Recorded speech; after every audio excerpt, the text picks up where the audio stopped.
Welcome. We're going to get started in just a couple minutes.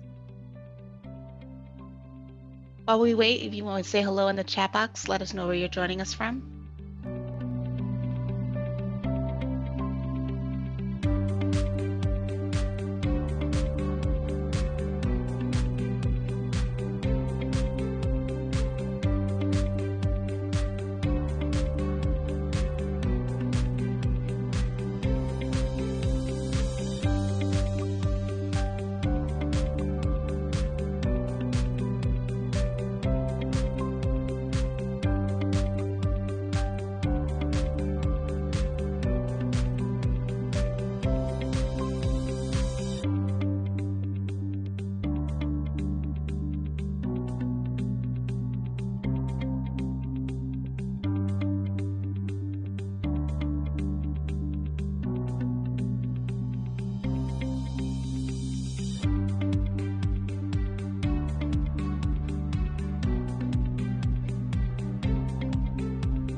Well, we're going to get started in just a minute. Right now, we're saying hello in the chat box.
Hello, everyone. Welcome. We're going to go ahead and get started.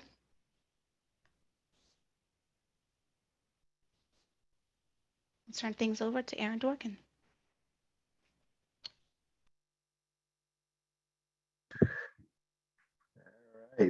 All right. Well, hello, everyone. Good afternoon. Good morning, wherever you are. I see people from all over the country still logging on.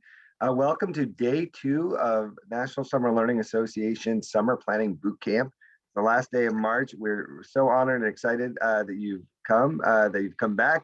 Maybe it's the first time. We had a great first day yesterday, and we're going to have a great 2 sessions here today. Summer is upon us. Our work is more important than ever for all the reasons we know coming out of the pandemic.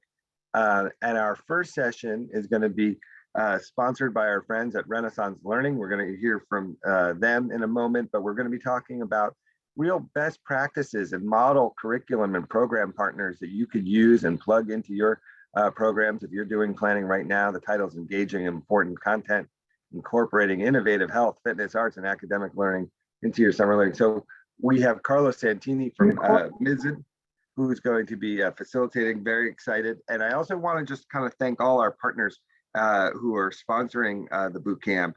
Everyone from Mizzen by Mott Foundation, the National After School Association, Every Hour Counts, the After School Alliance, Council of Chief State School Officers, and our friends at NK. So we have lots of great people who are involved who've made this happen. We also have a great panel, as you can see here, and you're going to hear from them, and they're going to introduce themselves in a moment.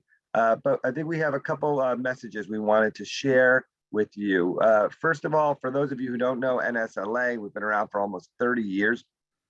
Summer learning is our primary focus, but our vision is to ensure every young person in America, regardless of background and income and where they live, can afford and access a high quality summer learning experience every year of their lives growing up. And we represent more than 15,000 leaders. And a lot of you we have a cross section on this call today, leaders from school districts and schools and state education agencies and youth serving government agencies and huge range of nonprofit program providers and intermediaries and curriculum specialists and trainers, and also outdoor and nature-based programs, and obviously on every specific topic from sports to service and college access and more. And as young people get older, it becomes summer youth employment and summer internships as a form of summer learning. So that's who we represent, that's who we convene, that's who we support. We're all collectively trying to reach millions and millions of students, especially those most vulnerable who've been so negatively impacted by this pandemic. Next slide. I just want to make sure people are aware, because if you want to keep the conversation going and you want to access resources and learn from your peers and experts, we have ongoing professional summer learning communities. We call them PLCs. You can find more about them on our website, summerlearning.org. But as we're talking about, great resources to access, if you're focused on academics, we have our group called New Vision for Summer School that is being led by Alan Ingram, former superintendent of schools in Springfield. Or we have a new specific group on college access and summer MELT programs led by Rico Blancaflor, who used to be with the Posse Foundation and is an amazing leader in that space. And so we go on and on. If you're interested, you represent libraries and focus on literacy, Liz McChesney leads that. Or here you see some of the others, Arthur Pearson from the national CEO now of Outward Bound, who's helping, his team is helping lead our nature-based outdoor, and Don Hill, who's with the city of Charlotte, talking about summer youth employment. So we have lots of topics for everybody. Whatever you want to go deeper on, we have experts who are here to help you year round. So just want to make sure you know that, but we'll get it to as much as we can today. And just a couple upcoming, events that we want everyone to take part in and know about. There's a resource, and we're going to put it in the chat, and we'll make sure you all know about it, called discoversummer.org. It's combined with a national media campaign. It's a resource for families to find programs and other resources to help their young people and their children. We'd love if you have a program to list it in there. And we have a link that we're going to make sure you get that you can sign up in the next few weeks. And then we're going to be getting the message out. We have, for anybody who wants more extra help, our program department does lots of consulting, and our field consultants work with programs to help them train staff and prepare. So if you're doing that and want extra help, we can do that. Something for all of us to celebrate and lift up our programs and engage local stakeholders is National Summer Learning Week. That's July 11th through 15th. Something we do every year. A lot of mayors and governors issue proclamations and programs. It's a chance to invite influencers and policymakers and funders and the media to come see your program in action, so they understand why your work is so important, why investing and continuing to invest in this work is so important. And then we hope you'll all meet us in person, not just in online as we are here today, but our national conference, our annual conference is going to be October 24th, 26th in Washington, D.C. at the historic Mayflower Hotel. It's going to be an amazing experience for everyone who comes. And again, you've heard a little about the ongoing professional learning community. So those are some big events. So the work will continue after this call, but just know that NSLA is here to help you in any way and every way we can.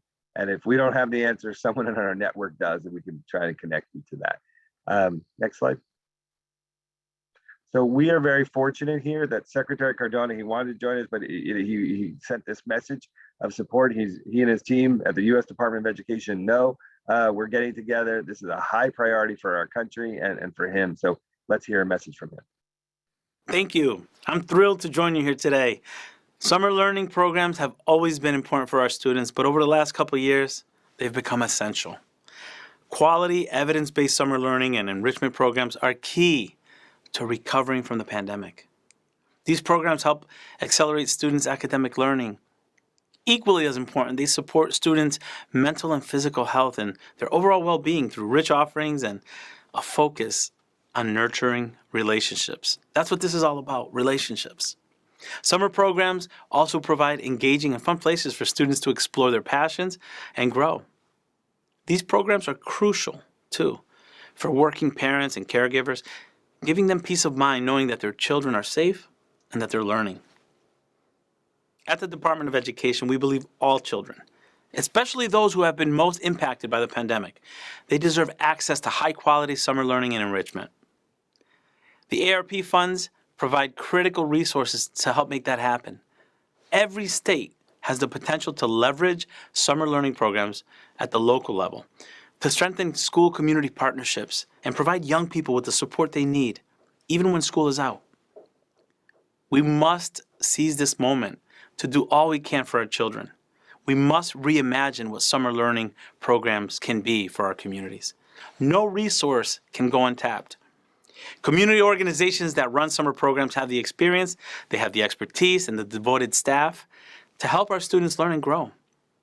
Building and expanding partnerships among states, districts, and community-based partners is a vital component of helping our students recover from the pandemic. It's going to require intentional collaboration. The work starts now to get every young person signed up for a high-quality program. Every child across the country should have access to quality summer learning programming. We need to make it easy for families and students to find great programs. So I'm grateful to the NSLA and its partners for providing discoversummer.org as a great resource for families to navigate their options. Thank you for working directly with families and communities to get kids enrolled. I look forward to celebrating National Summer Learning Week this upcoming July 11 through 15. And I'd like to invite leaders across the whole country to visit programs in their communities. Let's show support for those programs. Thank you for inviting me to take part in this kickoff, and I'm really looking forward to this summer.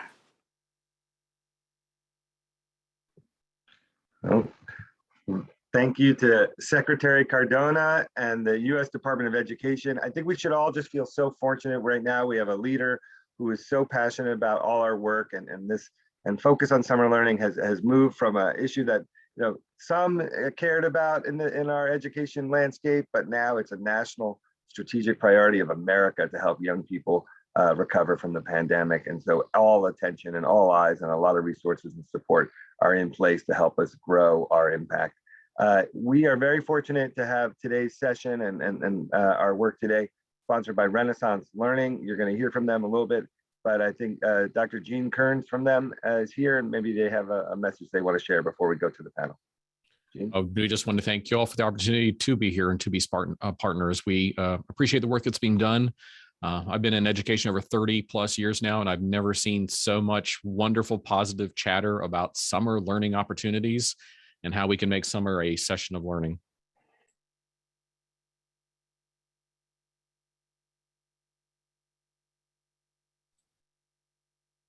Hello, my name is Gene Kearns. I'm the Chief Academic Officer at Renaissance, and I have a question for you. Are your summer learning plans in place? Because it's never too early to start preparing. Now, summer learning can take a wide variety of forms. It could be a formal summer school program delivered by your teachers within your building, or it might be students coming into community partners site several times a week to undertake educational activities, or it might even be supporting students in completely independent learning over the summer. Well, whatever form or forms summer learning is going to take in your district, we're here to help. Now, this summer, perhaps more than any other summer recently, we're all concerned about maximizing time, maximizing growth, and helping students to quickly catch up from any pandemic-related learning disruptions. It's important in doing that we know where to focus, that we know those skills that matter the most and that will get the most growth for our students. And at Renaissance, we refer to those very essential skills as focus skills. So if you haven't already done so, please begin your planning journey by visiting our Focus Skills Resource Center at renaissance.com/focus skills with a dash between those two words. And what you will find there is a list of the most essential skills for reading and math across all the grade levels, and tailored to the standards of each state. And again, these resources are available for free to all schools by visiting that site. Now, if you're a Renaissance customer, you can do even more with focus skills. For example, when you are in STAR, whether you're looking at any dashboard or report that lists skills, focus skills are always highlighted for you so that you can use the knowledge of them to prioritize things within your planning.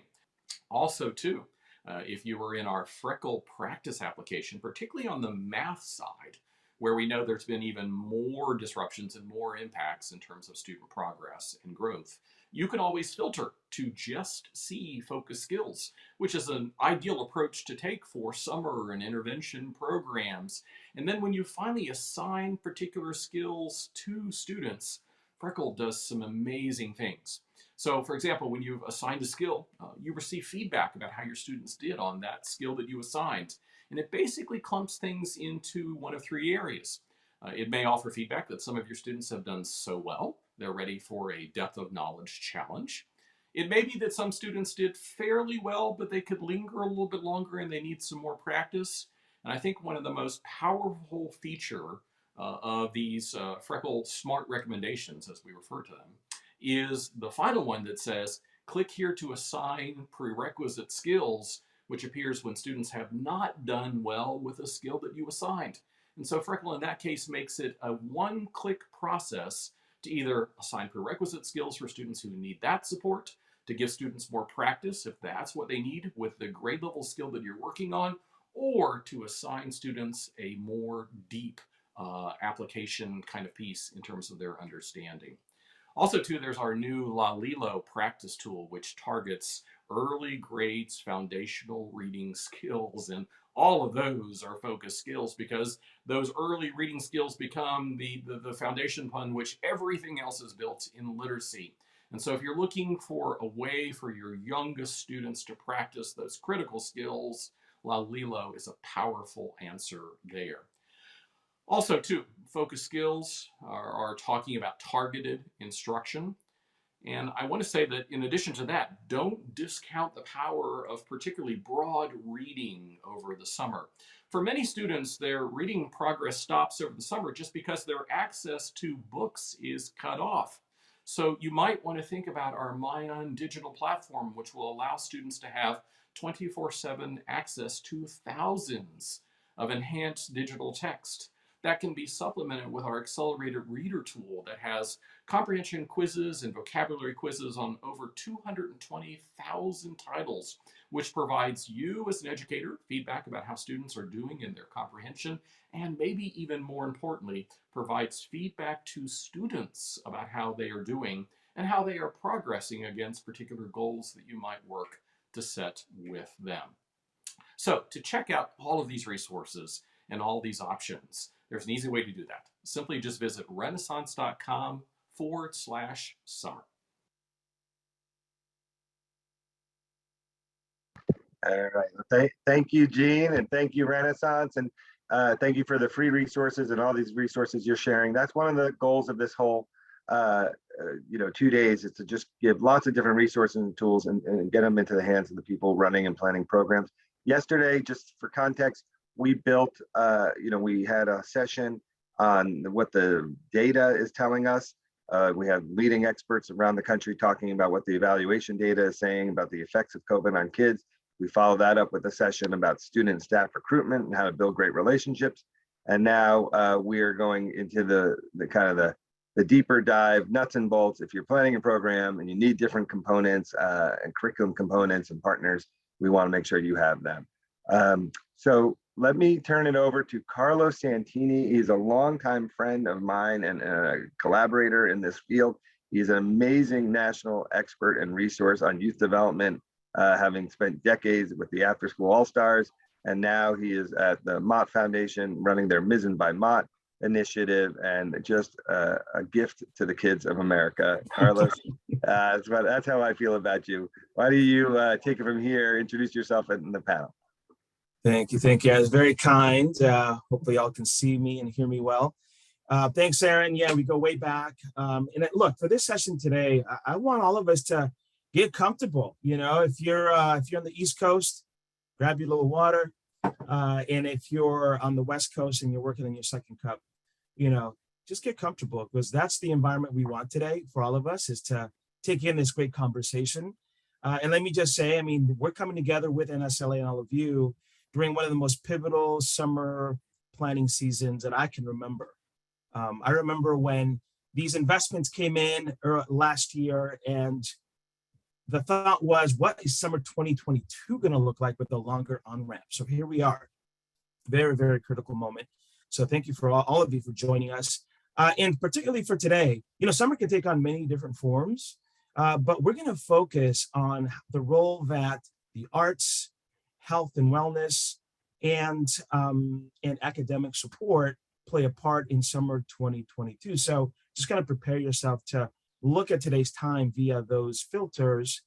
Like Aaron said, we're going to dive deep into strategy, tools, curriculum that can be applied in your summer learning programs. And we'll talk about how to access and apply all these learning strategies so that your youth, your students, and children in your community just have an awesome summer. And for me, I mean, I've been in this work for almost 20 years. It'll actually be 20 years, April 17th. I remember the date that I entered the after school field, be 20 years. And I was so honored to be able to work and build a project out of Los Angeles, and then be able to move to the national scene and work with several cities across the country in supporting quality after school and summer learning. And I'll say that summer has really progressed since my days in '02. It has really progressed in terms of how far and wide and how rich the summer experiences have been over the last few decades. And so with that being said, I'd like to take a moment to introduce the amazing group that we have today. And being that Ms. by Mod is really focused on content and supporting the community of practitioners and build great experiences so that we can celebrate and see what content looks like, it's kind of cool that I get a chance to sit and connect with great leaders and practitioners who bring great resource to the community of the after school field. So I'd like to introduce, and as I introduce each of you, actually, let's do this. I'll introduce all of you, and then each of you can tell us a little bit about your organization. So with us today is Dr. Jean Kearns, VP and Chief Academic Officer for Renaissance Learning, Dr. Steve Kahn, co-founder and CEO of Math Corps, Stephanie Folkens, VP of Programs at Common Threads, Seton Hawkins, Director of Public Programs and Education Resources at Jazz at Lincoln Center. So welcome all of you to this great conversation. And again, folks, get comfortable. It's going to be a great time. So let's start first with Dr. Jean. Jean, tell us a little bit about your work. I know we heard from you a bit. So share with us about Renaissance Learning and its connection to summer learning as we have this conversation today. Well, certainly. At Renaissance, we're a large and growing company. We're probably in about 75 or 80% of the schools in the country, both assessment and practice products. And I think that really it's the practice piece that maybe we can help the most with in the summer. You know, you saw in the video Freckle, which is awesome to help kids do math, whether it's directed by a teacher or on their own. So we just have a lot of options. It's all there. I appreciate the time we've had to kind of review Freckle and even just getting books in kids' hands digitally. I mean, there's no child in this country should go home over the summer without access to books. That's an easy thing to take care of. So that's something we ought to get to in this country, that any kid that wants to read over the summer should have access to more text than they possibly could read. So those are some of the areas we're working in. Excellent. Thank you, Jean. Thank you. Steve, tell us a little bit about you and Math Corps. Yeah, thank you, Carlos. I am the director of the Center for Excellence and Equity in Mathematics at Wayne State University and the co-founder and CEO of the Math Corps. The Math Corps is a 30-year-old program that started off as just a humanitarian effort to just get with and help kids in Detroit, and has now grown to a program that has sites in Cleveland, Philadelphia, Atlanta, and a regional network around Detroit at the University of Michigan, Oakland University, the U of M Dearborn. It's a combined academic and mentoring program that's built around a love of kids. Awesome. Thank you, Steve. Stephanie. Yeah, happy to be here. Thanks, everybody. So I'm with Common Threads. I'm the Vice President of Programs. Common Threads is a nonprofit. We were founded in 2003 by Chef Art Smith and his partner Jesus Salguero in the wake of 9/11 on the belief that food is something that could bring us together. And it was a pathway to celebrate culture and share heritage across the table. Since then, we have evolved into including a lot of nutrition education and healthy cooking in our program. So what we do is we partner up with schools, community orgs, and healthcare providers to provide healthy culinary classes and nutrition education to our partners. Happy to be here. Yeah, thank you for joining us, Stephanie. And last but not least, Mr. Seaton. Hi, thanks so much for having me. I'm Seaton Hawkins. I'm the Director of Public Programs and Education Resources at Jazz at Lincoln Center. And Jazz at Lincoln Center is the largest organization in the world dedicated to the promotion and the advocacy for jazz. So we are a presenting organization. We have an in-house Jazz at Lincoln Center orchestra led by the trumpeter Wynton Marsalis. And we have a huge component of our work around education, both in terms of getting young kids playing the music, but also in building up a love for and appreciation of the music among listeners of all generations. Awesome. Thank you, Seaton. Thanks all of you again for joining us and sharing your time and expertise. And also with us are a couple of my colleagues, Kristen Stayer and Angelina, who are joining us from the Mizzen by Mott team. So they'll be on the Angelina Gardner show. They'll both be on and we'll be offering some thoughts and support on the chat alongside Leslie from NSLA. Okay. So here we are. We're going to set the stage here. And I want to start off by sharing a couple of what I would consider some headlines and research around summer learning. And so as I share these, I'd like for you to hold on to them a bit here for our first question. So this is what we're seeing out there. So summer is being highlighted around the idea of keeping youth engaged through creative learning experiences, supporting youth in an effort to catch up and keep up academically, promoting healthy habits and healthy living in young people and their families, engaging older youth in career pathway experiences, and just keeping youth playing, exploring, and just having fun. So those are the things as we see headlines, research, supports for the magic of summer, these are some of the things that pop up. So when you think of these themes, what would you say? And we'll do a round robin here. We'll go all around. If we can each briefly answer this particular question, what would each of you say is a secret sauce in summer learning? I'll open the floor. You jump in. What's the secret sauce? You know, Carlos, when you went through those headlines, I was struck by, it's like all of the above. I mean, it's like we want summer to do everything. And, I've been talking about it as a season of learning. I mean, it's one more season. It doesn't have to look just like the other seasons. It's just one more opportunity to keep it going. I think two things are key, not only in the summer, but particularly year round. Dwelling with topics long enough that kids can get into them deeply and get passionate about what they're doing. Howard Gardner years ago wrote about the old devil coverage. We rarely let kids dwell with anything long enough that they start building any expertise. And it's not fun if you don't build expertise in something. And that's got to be part of it. And then also too, particularly for kids that, historically have been struggling academically, they need to see and feel their progress and growth. And I think about the work of Rick Stiggins and the Assessment Training Institute. I mean, Rick himself was an unsuccessful K-12 kid who became one of our thought leaders in assessment in the country. And he talked about, how do we actually give kids feedback so that they know where they are, know where they need to go, and that they can see themselves closing the gap between those two things. If kids can see those things all the time, they'll hang on through whatever we need them to hang on through. Yeah, I've heard the term duration, right, when it comes to deep learning. So great point, Jean. Other thoughts on what is the secret sauce to summer? To build on the duration piece, I think the thing that came to mind was the opportunity to be really hands-on during it, as well as something we've seen in our classes, and think about our students as like a lightning rod to change at home. And so when the students have that hands-on experience and are building not only the knowledge, but the skills, it's really powerful when they in turn can go teach others, whether it's their caregivers, their siblings, but thinking that during the summer, that extra duration to do that and go that deeply actually has ripple effects into other parts of the community and other people that are coming around and supporting the child as well. Yeah, and for folks that are listening to this, please in the chat, let us know too, what is your perspective on that secret sauce, right? So as you're hearing some of these thoughts and you connect with them, let us know that this is something you're seeing as well. Other thoughts on summer?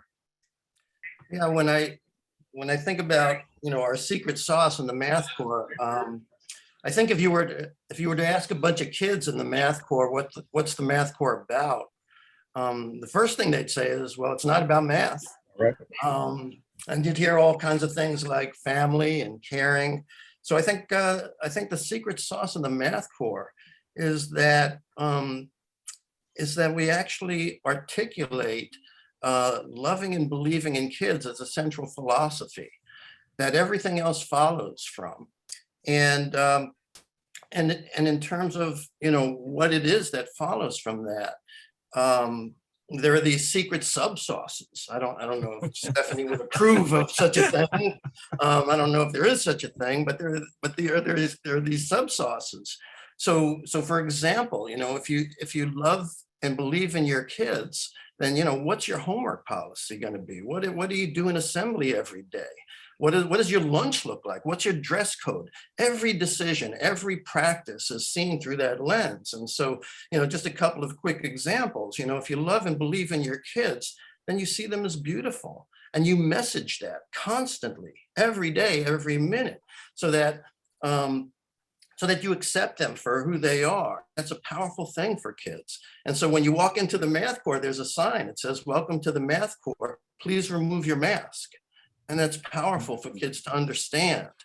And once they understand that, then it's all there for you. You can give them homework. You can ask them to study. You can share new things with them, and you put them in a community of kindness where acts of kindness is not enough. We all strive to live a life of kindness.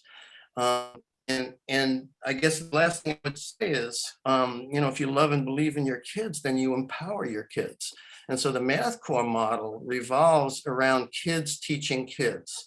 So we have high school kids teaching little kids, college kids teaching high school and little kids. And what has happened over 30 years is that model has evolved from kids teaching kids into kids caring about kids. And, when that happens, that's pretty magical. That's awesome. Yeah, and Steve, I actually saw Laura Murphy. She dropped in mentoring as an element, and I know that happens in your programs. So thank you so much for that, and I appreciate this idea of loving and believing in kids. At the Ms. and by Mott team, we were sitting around looking at our core values, and this idea of being human-centered kind of rose to the surface, right? That learning is not necessarily separate from what it means to be a human being, that they are one thing, right? So I appreciate you sharing some deep thoughts on your core values there. I think for us working in the arts, we're asking kids to engage with music in some level, either by listening or by engaging with records or by literally playing instruments. So for us, to build on what's already been said, I think there needs to be a sense of joy and a sense of play. One of the things that's very important when we contemplate takeaways from arts-based learning is we never talk about musicians working together. We talk about musicians playing together. And taking that piece of sort of creative shared joy and collaboration, I think is a really, really crucial takeaway to any field. I think it's a wonderful thing that the arts can show in that respect. So for me, adding to what's already been said, it'd be play and joy. Yeah. Thank you, Seaton. And it's crazy because, I've known Aaron for many years, and whenever he talks about summer, he just gets like giggly.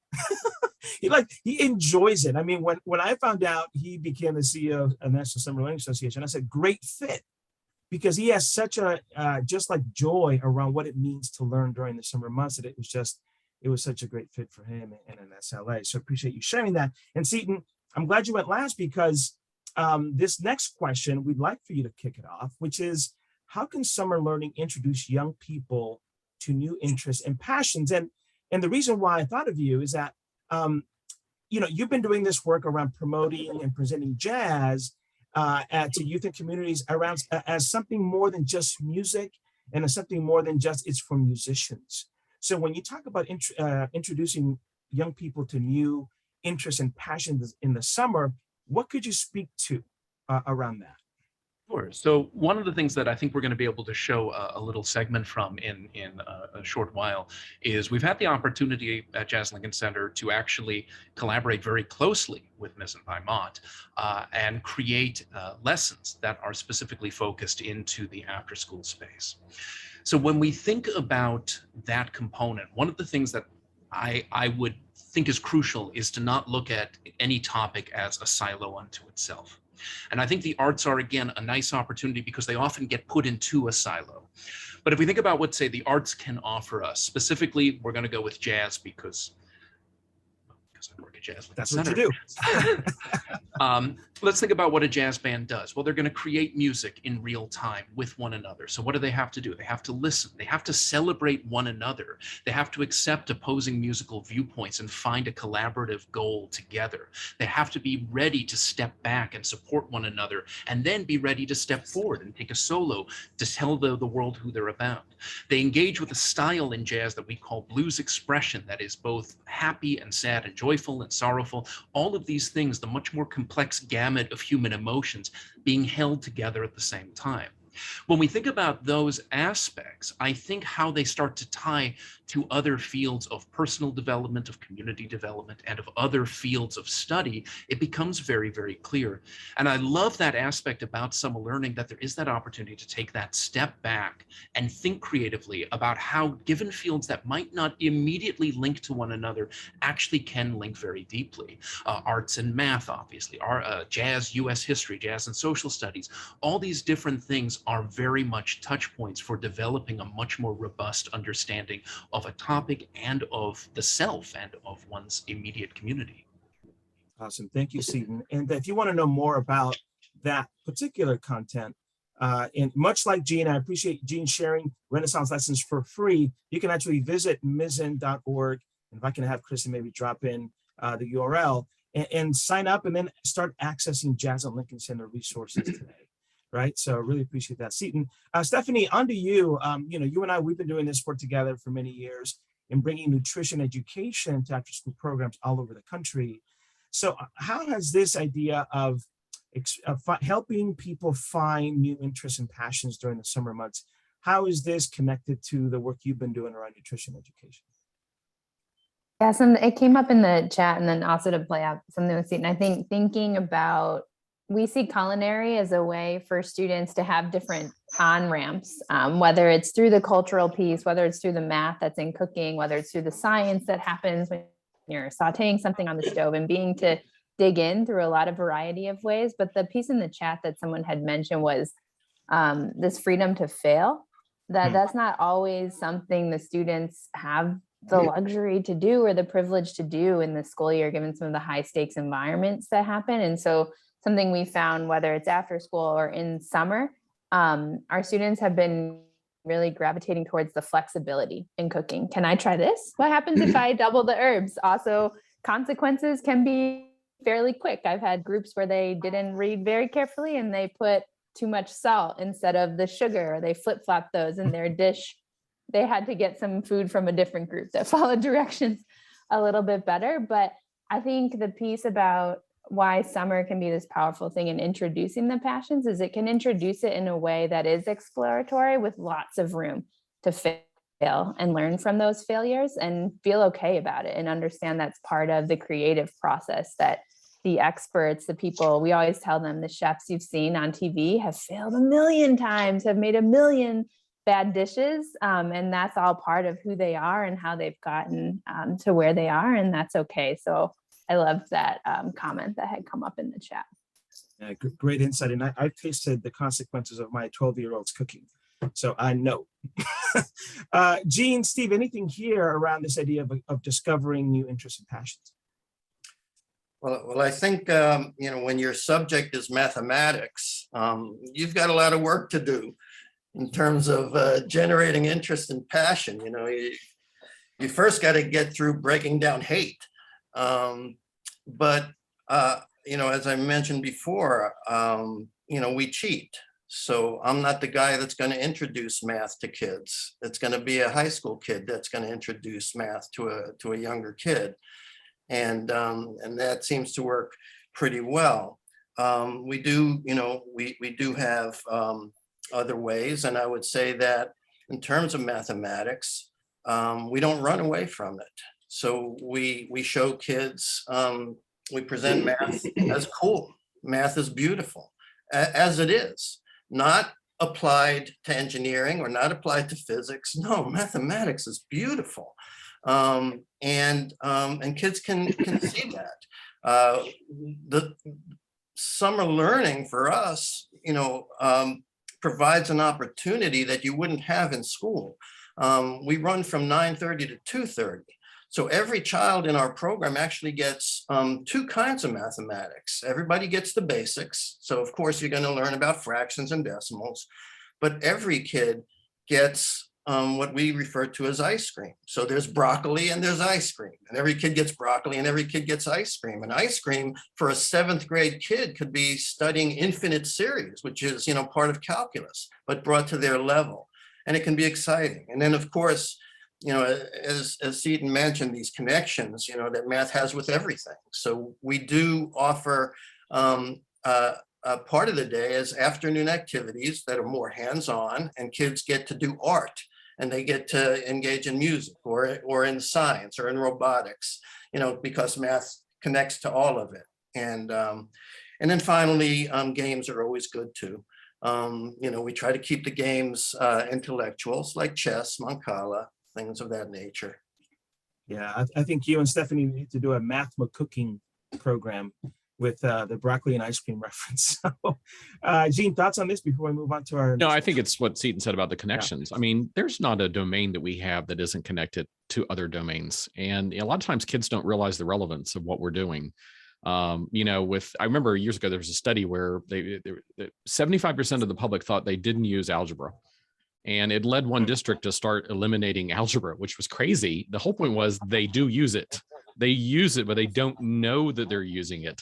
So it's, sometimes it's just helping kids make those connections and understand how the passions that they have lead them to need mathematics to understand what's going on there. And, for me, it's all about connections across domains. Yeah, thank you, Gene.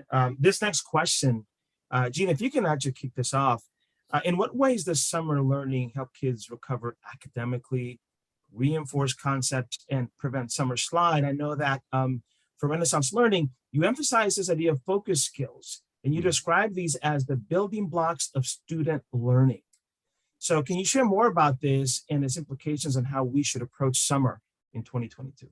Well, yeah, we have that free tool. And basically what that is taking the state standards for all the different states, because you can look at it through your state, unpacking them, and then identifying those skills that are just absolutely non-negotiable. So if you get the focus skills of grade 3, you're ready for everything that's coming at you at grade 4. We've all known that we have way too many educational standards to cover than we ever could. One analysis said if we actually really taught everything that all the standards ask for in all the domains, it would take 15,000 hours. And we only get 9,000 hours with kids. So educators and all of the people that support kids, we're always making decisions about what we will cover. We simply hope that that tool kind of narrows the focus down and says, okay, if you're trying to weave something academic in to what you're doing, here are things you might want to prioritize. Here are the things that kids not only need to get, they need to master. And if you can support them in that, whatever way you can come at it from, it is just more productive than randomly choosing any old connection that you could make. So that's the goal that we have with focus skills, just saying, how could you prioritize and make it an informed choice among all possible choices of things you might connect to academically. That's a really interesting stat around, if you were to cover all the bases that based on standards you would need, 15,000 hours. And I know that in education, we can run around and try to plug a lot of holes. But the idea of prioritizing and remaining laser focused and focus on duration, right? Going deep in the learning experience is such a key thing to understand. Steve, you hear one of the unique aspects of Math Corps is this idea of bringing middle, high school, and college students together around mathematics on a university campus.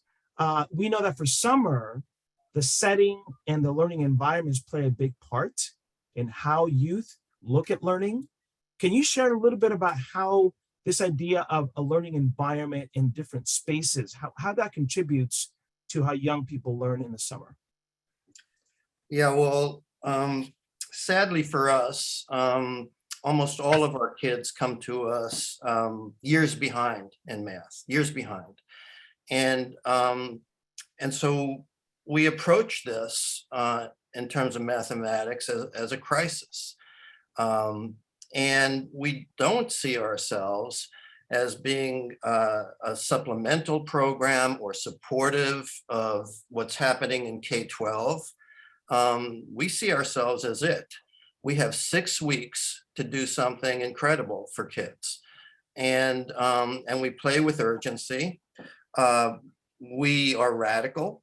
So we have developed our own curriculum over 30 years that completely rewrites arithmetic and algebra in a way that is coherent, in a way that allows lots of math to be taught in a short amount of time. Years of math to be taught in 6 weeks and by non-professionals. So you mentioned, being on a campus with college students and high school students. High school students and college students are doing the teaching, and it's only because of this curriculum that they can do that. In terms of, what we've been able to do, our kids come in with 30% averages on the pre-test and leave with 90% on the post-test. ACT scores average around 21 compared to a Detroit average of around 16. So for us, it's been this journey of just kind of carving our own pathway in math and taking our role as essential. No, thank you, Steve. Appreciate that insight. And we'll move along here. Stephanie, this idea of using the summer months to try something new, introducing the STEM, the arts, other elements of programming, as organizations get ready to plan, because it's coming, it's around the corner. Come middle of April, early May, organizations are already setting their plans for the summer. What can you, I know that you went through this idea, this transformation in some of your curriculum. For example, you launched a world cuisine as an add-on to your cooking skills programming. What was that like for you as an organization to add a new element of programs, and what advice could you pass on to orgs that want to offer something new this summer? Anytime we've gone through the addition of a new program or a new feature or a new model, it's so important to start with the opinions and the feedback of the students and the participants, to not make that decision in a silo as an organization, but either have the mechanisms in place where you're collecting that along the way. So you're making a decision, you're selecting the topic, the model, whatever it is, based on feedback that you have, or don't. Like in today's day and age, I think sometimes we forget to pick up the phone or just ask somebody in person. So even if we can't do a full formative evaluation, going out to class and just asking students, what do you want to learn? What matters to you? I'll tell you right now, they all want to learn about Cake Boss and how to be a cake boss. And so thinking about how can we make that fit into nutrition education, we don't have the answer yet, but really rooting it not maybe in what your org might think is best or what a funder is telling you is best, but starting with the community and incorporating some element of formative assessment so they're informing whatever that new piece is. Aaron used to also always tell me, when you get in the jam, just pick up the phone. Just pick up the phone and call somebody. Steve, back to you really quickly here. I know mentoring has become a real focal point over these last 2 years. And understanding the mentoring dynamic of your organization, what are the implications of that as programs begin to plan for the summer? What's advice you can give around integrating mentoring into that design? Yeah, I think it clearly was the most important decision we made 30 years ago to build around that. I think that what you want to do is, if you can, also make the decision that your program is going to be a lifetime program. So not that you're giving kids the experience of a lifetime, like, when I was in the 7th grade, I got to be on this college campus and it was cool. I remember that. No, when you're in the 12th grade, you're still in the same program that you were in the 7th grade. And that allows kids to look forward to, like, someday I'm going to be that high school kid. And you build this, this pipeline, this army of kids that turn around and serve other kids. And the culture develops from that. As my partner has always said, Leonard Bohm, he's always said that the culture of the Math Corps over 30 years has been carried by the high school kids. And of course, we all know the power of mentoring on both sides. So, the younger kids are, of course, enriched by working with older kids and see models that they can, try to aspire to. But the older kids, of course, we understand the boost in self-esteem that they get. And in fact, you will hear high school kids referring to, well, my kids did great on the quiz the other day. That's awesome. And Dr. Philip Bevins on the chat just throw in some additional research around mentoring. So folks, if you want to check that out, please do. Steve, thanks for sharing that. Last question, or Seton, if you can address this question as well. Obviously, we've gone through the experience of bringing jazz to programs that didn't see themselves as jazz or music programs. So what was that experience like, and how did you walk organizations through starting something new, something unfamiliar? What we had the opportunity to do was collaborate. And in fact, that idea of calling and asking for help, I think, was very key to our experience as we were designing these lessons, because we got to work with an organization called Foundations, Inc. And together, what we were able to do was take Jazz at Lincoln Center's expertise with jazz and work with Foundations to start to figure out how to bridge this gap. And things that we had been noting was that there was resistance to incorporating jazz into after-school activities, either due to a lack of knowledge about it or insecurity about the content. And so it became this matter of bringing these aspects together and recognizing that people who might be using this content might have had absolutely no training in not just jazz, music, and might have no access to any instruments or any capacity to bring in an artist. So when that became the task, it became very clear of winnowing it down more and more and more until any lesson that we were offering was extremely focused and clear. If you're coming to an art form for the first time, it can be unbelievably daunting. So what we found was, by creating much more limited scope lessons that were very focused on what they achieved to do, we were able to provide this path and provide this step-by-step process. An example you can find in the Listen by Mott app is a lesson called The Bee's Knees, which I recommend everyone go and check out, where you would be able to teach your kids how to dance the Charleston.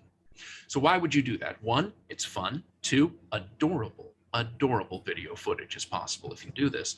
But you get into aspects of the music of the 1920s, the culture of the 1920s, what's happening in America in the 1920s. You can sort of move off into incredible extra fields of study. You also get into aspects of now dancing together, dancing to music, hearing the beat, feeling that particular movement. And what you've done is you've limited your scope to this particular lesson. We'll teach you the Charleston.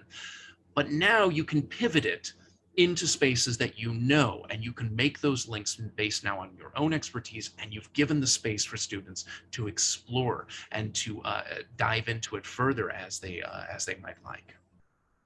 I would, if we had more time, I would love to see Seton teach the Charleston to us, and for the world to watch us do the Charleston together with you. But we don't have enough time. That's our to-do. Next one. Gene, second to last question here. If you can kick us off with a response around how programs might be able to train staff quickly in quality learning practices, right? So any thoughts there? Yeah, I mean, I think the nature of the question leans towards those programs that are really trying to have a strong academic component. I think of resources, a lot of work has been done by Dylan William in the assessment area, really simple strategies that they have in some really simple remote training, but just ways to do exit tickets and simple little things that kids don't even perceive as being assessment but that produce information for people that are working with them, that let them know what are they taking in, and how are they mastering them, and what might be the next step for them. So I think that, assessment and just simple strategies you can kind of weave in that just give you information. Those are really, high leverage, pretty easy to master kind of things. That's a great point. Many years ago, when I was observing practice in classrooms, I remember some teachers, they would create these little tweet cards, and students can actually do an exit ticket in the form of a tweet, so I thought that was kind of cool. Other thoughts was I could take one more response around helping staff really learn quality learning practices before summer. Well, we've rigged the game, so we grow our own. So, the program coordinator of the math corps is a former 7th grade kid. The national program manager is a 7th grade kid. I will say that there are two things that we would want our staff to excel in.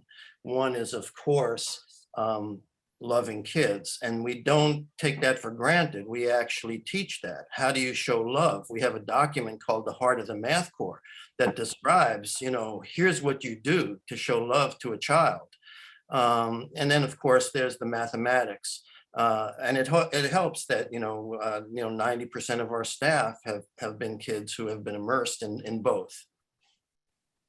Thank you, Steve. And to go around, we'll do one last. We open with a kind of a go around, and we'll close with a go around sharing one piece of advice for this summer. Very broad, very open. Go with it in any direction you want. And why don't we start with Stephanie, and then we'll go around. One piece of advice for this summer. What do you got?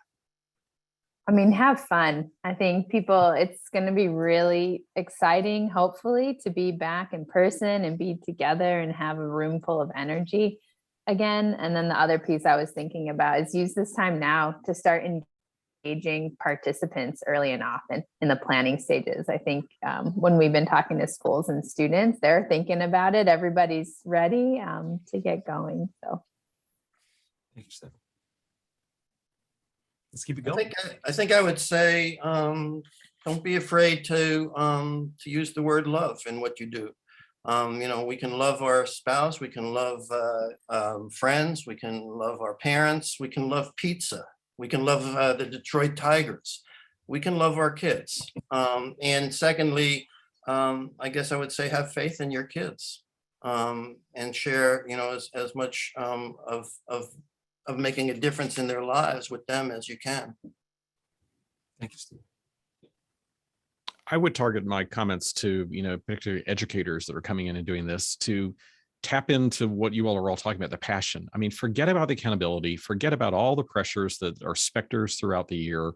Find something that you are passionate about and share that with kids, and your passion will bleed over and become their energy, and just go with it. I mean, just bringing kids in, doing anything with them keeps them from experiencing any type of academic atrophy over the summer. And if that's what you accomplish, then you've negated the slide and hopefully move kids ahead from there. So don't overthink it, just make it joyful. They take the opportunity to take a step back and contemplate whatever ruts, rotes, cliches, routines you've gotten into that you're perhaps feeling stuck in, and find an additional linking point, or I'm going to suggest the arts for this, to pull yourself out and to think creatively on a new path. This is an opportunity, particularly after these very, very, very difficult 2 years, to try to refresh and to try something new and to try to incorporate a sense of play and fun into whatever you're doing. Wow, such great insight, folks. And in addition to everything you brought to this conversation, I think this is one of the most active chats that I've seen in some time around a panel.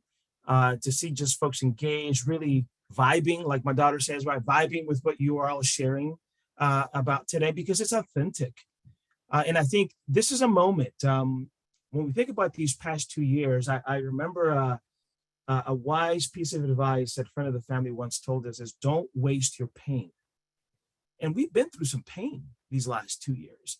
And what a waste it would be if there weren't transformational programming happening, that this summer is a summer of transformation, Many of you said it's stepping back, stepping outside of the box, connecting with that human element of teaching and learning. Let's not waste our pain because we've been through it. So here's a moment. And I think each of you have brought such a great element of being just a refreshing look at what it's at the elements of teaching and learning, at the elements of what summer could be.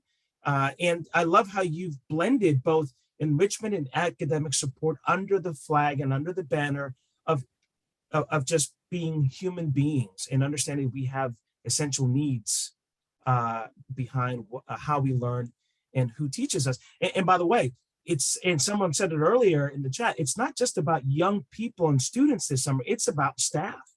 We are going to enter, and we didn't bring this up because it would open up a whole conversation around, we're excited about summer, we want to be innovative, we want to do things differently. Our staff going to come and be there with us because we have a staffing challenge right now. So I think for organizations, you really have to step back and understand what's going to make summer fun for staff and educators. What's going to make it interesting for them? And I think each of you have shared some of that yourselves. So really appreciate each of you bringing that great expertise, that authenticity. And Aaron, thanks for creating this space for summer practitioners and organizations to prep. So with that, folks, thank you. On behalf of the Visit by Mott organization and team, obviously grateful for each of you that joined us today. And Aaron, thanks for bringing this together. Over to you. Oh, wow. Thank you to Carlos and Jean and Seton and Steve and Stephanie. I've been on a million webinars over the last few years. I think this was one of the most inspiring sessions I have been on in the last couple of years. I appreciate it so much. And I wrote down, Carlos, you did a masterful job, but all of you just bringing so much expertise and different resources and ideas about how to make these programs come alive and how to connect dots and resources. Not everyone, kids need and deserve exposure and experience with all these different opportunities, and not all adults are great at delivering all of them, which is fine and normal and to be expected. But what we tried to do with this session is kind of open up people's eyes to all these kind of plug and play and turnkey and amazing resources that you could call on and bring into your programs, even if you don't know. So if you don't know about jazz and music and arts, there is the Jazz at Lincoln Center resources and Stephanie's resources on nutrition, and obviously Math Corps' model that is being replicated. And Steve, you were so inspiring, and obviously Jean, everything you're doing,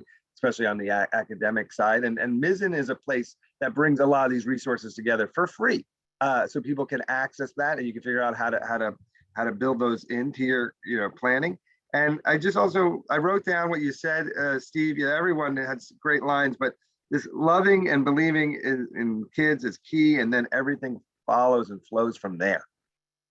Sometimes Carlos says it in, connection before content. We're talking about content, but this idea that we really got to reconnect. And, people are out of practice on how to connect with each other and how to build community and how to talk and without problems escalating. How do you de-escalate them and building trust and all of this, which is, we know, a huge asset of summer programs. I also just want to kind of state the obvious, but it's important to articulate that the summer programs, if you incorporate these resources and new curriculum, you're being innovative. If it goes well, you bring them into your school year programming, hopefully, year-round programming. So summer learning programs have always been a time of innovation. They've also been a time for staff development. So again, all your staff who work in these programs, and we love Steve's model for sure, get exposure to all this new curriculum, and then they also benefit and know how to use it and bring it to life during the year. So summer is not separate. That's why we say after school, summer, out of school time. This is a year-round process that kids deserve all these opportunities all the time. And we just want to make sure that we're connecting dots, but summer gives us a chance to improve, both students and staff, a chance to innovate, a chance to connect, and then ultimately have this huge impact. That's what we refer to as our 4 eyes of summer. So thank you again. Wonderful panel. Thank you to everyone who was chiming in the chat. We are now going to pivot. Here's some other resources that you should know and see. And this whole webinar and all these resources will be emailed out to everybody who signed up. So you'll be able to access all of this and everything else that was in the chat as well. We are now coming up on our last session of 4 of 4 now, the last part of our boot camp. And you can see the flow. It's, again, we started yesterday. What did the data say? We talked about student staff recruitment. Now it's like, what are the curriculum components and that we need? And what we know that has kind of elevated and exacerbated all the need to get this work correct is this huge investment of federal funding through the American Rescue Plan and the ESSER dollars that came, these emergency funding plans that now have been flowing up to $30 billion up for after school and summer recovery programs that are available through next year as well. And that money flowed from the federal government to state education agencies to school districts. And while not required, highly encouraged, strongly encouraged, passionately encouraged school districts working with community groups and nonprofit groups and other youth serving government agencies and even corporate partners to figure out how to stretch those dollars and service and meet the needs of young people and families. So what we're going to talk about now in this session is sponsored by our great partners that we're involved with, NCASE, National Center on After School and Summer Enrichment. We're going to hear from them in a minute, but the topic is investment of a generation. Okay, just to give proportionality, the largest federal funding stream for after school and summer programs up to this American Rescue Plan was our 21st Century Community and Learning Center funding, usually $1.2, $1.3 billion. Our friends at the After School Alliance and the State After School Networks work so hard. We work with them to advocate and make sure that funding remains intact. That was for the entire country. And now there's up to $30 billion. I mean, so it's such a huge increase, the magnitude increase of what is available to us. And we want to make sure we're leveraging it, accessing it, and doing, using it efficiently and effectively. And so people say, well, what happens when the money runs out? Well, we will have a track record and show our impact and have what to say to kind of make the request for continued funding, that this shouldn't just be an emergency investment in kids, but it should be an ongoing continuous investment in young people. So with that, I'd like to bring on, we're going to hear from this great panel. You can see we have, we'll go through it, and Alan Ingram, who's a great partner of ours and great education leader, is going to be our moderator, and the After School Alliance, and you'll hear from Dawn and Brian and Rosalind and Teddy. And I'll let Alan introduce them and when we get to the panel, but I do want to bring up Katari Coleman from NCASE, who is a great resource and a great leader as well, that you should all know about and know about their resources. So Katari. Thank you. I first want to check and make sure that you guys have my slides. There you go. I want to be as quick as possible because I know we want to get to this absolutely fabulous panel that you have. NCASE, if you can go on to the next slide. NCASE is part of a national training and technical assistance system funded by the Administration for Children and Families, so the Child Care and Development Fund, or better known as CCDF. This network of national centers supports states, territories, and tribes in implementing CCDF to provide low-income families who are working on participating in education with help paying for childcare. Next slide, please. So it's really important here to see, this is one of our premier resources, our school age data profile. And really, it's a look at our most recent national data profile that was developed by us that shows that school-age children 5 through 12 served through subsidies make up about 44% of all subsidies. This alone signifies that OST is a large part of childcare. So I know we talk a lot about things from the Department of Education, but on the other side of that, in the Department of Health and Human Services, we do know that children and families are being served in out of school time spaces, including summer. Next slide, please.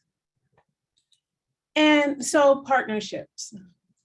NCASE was developed about 7 years, going on about 7 years ago, on the premise of partnerships. Though EDC, the project lead grantee, we are the core group. None of the work would be possible without our strategic partnerships with NSLA, of course, WRMA, which manages the National Center on Subsidy, Innovation, and Accountability, and the National Institute on Out of School Time, we know as NIAS. And there is intentional partnership and inclusion of the work of other ACF national centers, our fabulous technical working group, which is a group of national OST leaders and researchers, and our contributing organizations that elevate the voices of OST, children, families, and the workforce. Next slide, please. So in the brief, how partnerships and innovation support the increased need for school-age childcare during the COVID-19 pandemic, we explored how positive outcomes are made possible through school-based and community programs supported by successful partnerships and innovations. Schools and community-based programs, including center-based childcare programs and family childcare programs, work together to meet the needs of families in their communities. This practice brief shows how state-level partnerships combined with innovative practices serve to strengthen and coordinate available resources for the benefit of thousands of children and families during this time, which of course included summer learning. And next slide, please. And very soon, with work in collaboration with NSLA, we will have a new system summer learning planning guide, which will be published very soon and available to the public. It was, this actually speaks to the needs of CCDF lead agencies when it comes to specifically planning for summer. And of course, partnerships and funding are those two main, well, funding before partnerships are those two main veins of this planning guide. So next slide, please. Thank you. So what we want to leave you guys with is that we are a resource and available, accessible to all local programs, state systems, and anything in between. And we have a resource library with over 400 resources that it can access programs around everything OST, but there are many specifics found on funding and partnerships as well. And our last slide. So if you are seeking a partnership or considering working with your CCDF lead agency, or if we also have peer learning opportunities where we incorporate summer learning leaders within a state, please contact us. Let us know if you need any help with that. And I hope you have a rich experience during the rest of today's boot camp activities as we explore issues on funding and partnerships. Thank you, Aaron. Oh, thank you, Katari. And it's an honor for NSLA to be, one of your many partners in this work for many years. And as we grow the field and create more resources for everyone, and now more needed more than ever. But your great point, which is that while we talk a lot about the funding that the Department of Education has, there's so many other funding streams and agencies that have funding, and especially, children's services that we've been talking about, health and human services, that we can access and we could braid and tie in and make sure we leverage. So funding should not be as big a challenge as it's been in other times. With that said, so please take a look at NCASE and make sure you know their resources and know about them and utilize them as you can.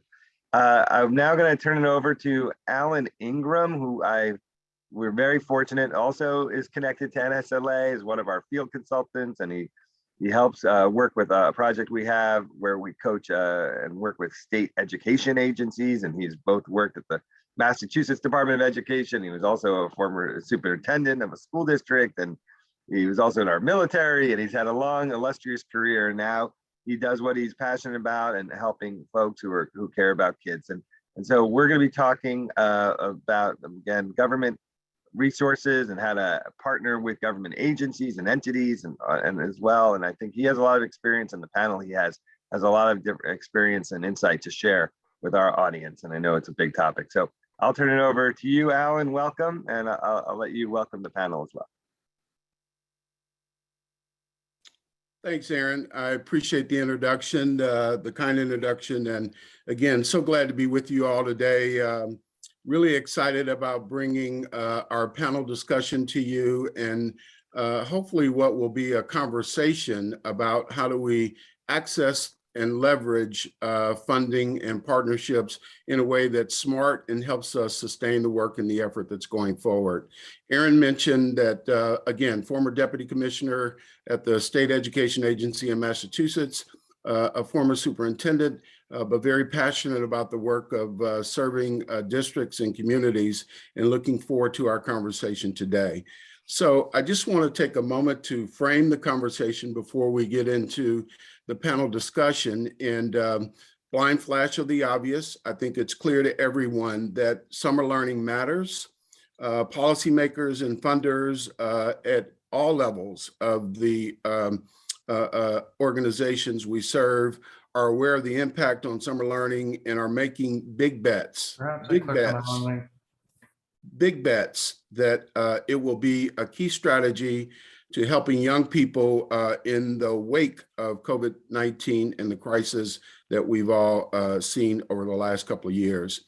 In this session, we will explore how to access investments and ensure their impact in a smart way. We'll consider how to leverage partnerships across sectors, including schools, community-based organizations, businesses, and to make the most of the investments of this very significant and important and unprecedented public funding strategy. So without further ado, I'd like to bring to you our panelists for today's conversation. And so we welcome your input in the chat box and chat room. And if you have questions, comments, or thoughts as we go along with the discussion, please feel free to add those, and we will get to as many of those as we can within the time constraints that we have. So we've got a rich panel today, and I want to give each of them an opportunity to introduce themselves to the group, not just to tell us who they are, but the organization that they represent, their current role. And then one question would be, in your own words for our panelists, what do you see as the biggest challenge facing our work in terms of summer learning and partnerships with respect to accessing and leveraging funding? And so, Eric, let's start with you. Great. Thank you so much, Alan, and good afternoon, everyone. It's an honor to be part of this panel and part of the MSLA Summer Bootcamp. I am Eric Peterson. I serve as the Senior Vice President for Policy at the After School Alliance. We are a national organization based in Washington, D.C. that works with the 50 statewide after-school networks, works with national after-school providers, education sector, and a wide range of other national entities to really advance the opportunities for out-of-school time learning for young people across the nation. In terms of the question on the table, the largest challenge, there's a lot of challenges, but the partnership piece, I think, in and of itself is what we have heard most from the field, from local programs, in and of itself has been the big challenge that there, as we'll talk about extensively, there is funding available, but there's also so many challenges that school districts are facing, that families and students are facing, that organizations themselves are facing a wide range, and being able to come together and prioritize working together in a partnership in the face of all those challenges, I think has been one of the big hurdles that we've seen. And happy to turn it back to you. Thanks, Eric. Appreciate it very much. Rosalind. Good afternoon, everyone. I'm Rosalind Johnson. I'm the Director of Recreation and Parks here in Baltimore County, Maryland.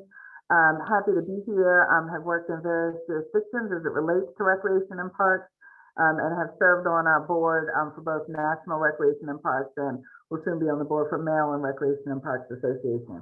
But I think the biggest challenge facing everyone this summer is how to make learning fun. Please include play, as well as curiosity and time to just be curious and explore. One challenge that we see on a national level is growing our future naturalists and recreation professionals, particularly when it relates to communities of color. Our staff should represent the communities that we serve, and we're finding particularly in nature that it's difficult to find representation from Black, Indigenous people of color. So please make youth curious about the world around them. We learn the importance of getting outside, outdoor space. During COVID, it was the only place that was really still open and affordable. We're free. Wow. Thank you, Rosalind. And, you know, your point is so well noted. And especially as we try to move beyond just the typical summer school programming, which is largely focused on remediation, you know, and I would just say to our audience that academic support, enrichment, youth development are not mutually exclusive, and that we can look for ways to leverage that in a way that's smart. Brian, welcome. Would welcome to hear from you.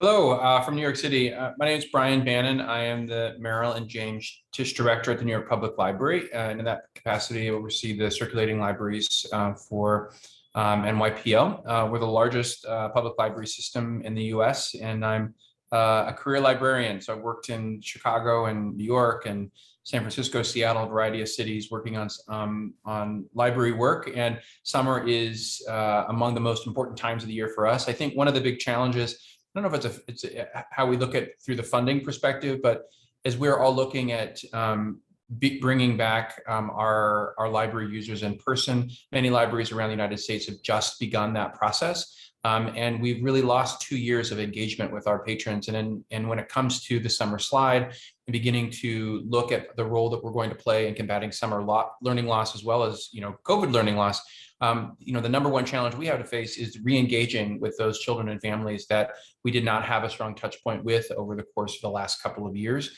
because we know the folks who need us the most were the most likely to get disconnected, least likely to have ready access to the internet and some of the other tools and technologies that kept people engaged during the pandemic. So for us, from a funding perspective, we're looking at how we allocate the limited resources that are available to deep outreach, community connections, so that we can bring those children and families back into the lives and the fold of the library in the summer.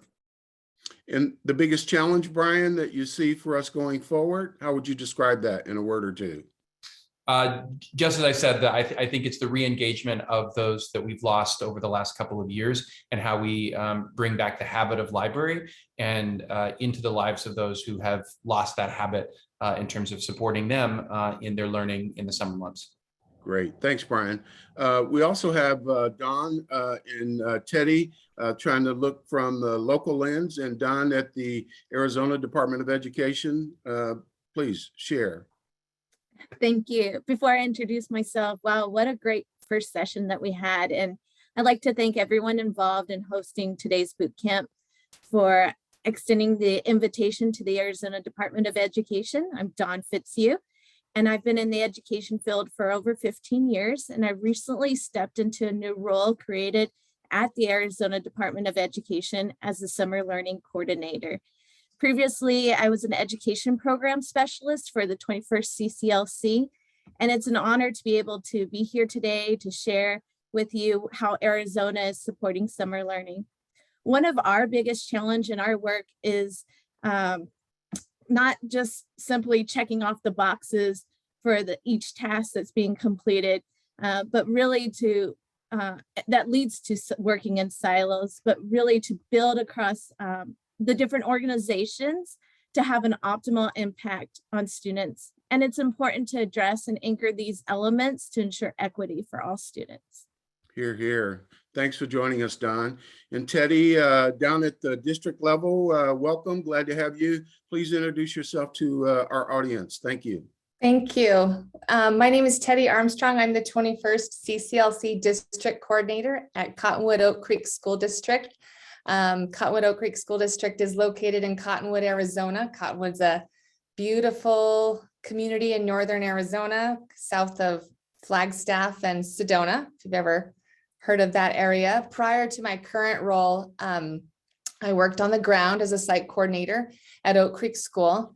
Thank you, Don, for inviting me to be here with you today. I'm humbled and honored to be a part of such an amazing event and work with such experts in this field. One of the challenges at my level is the moving parts associated with implementing programs being the bridge between our partners and the families.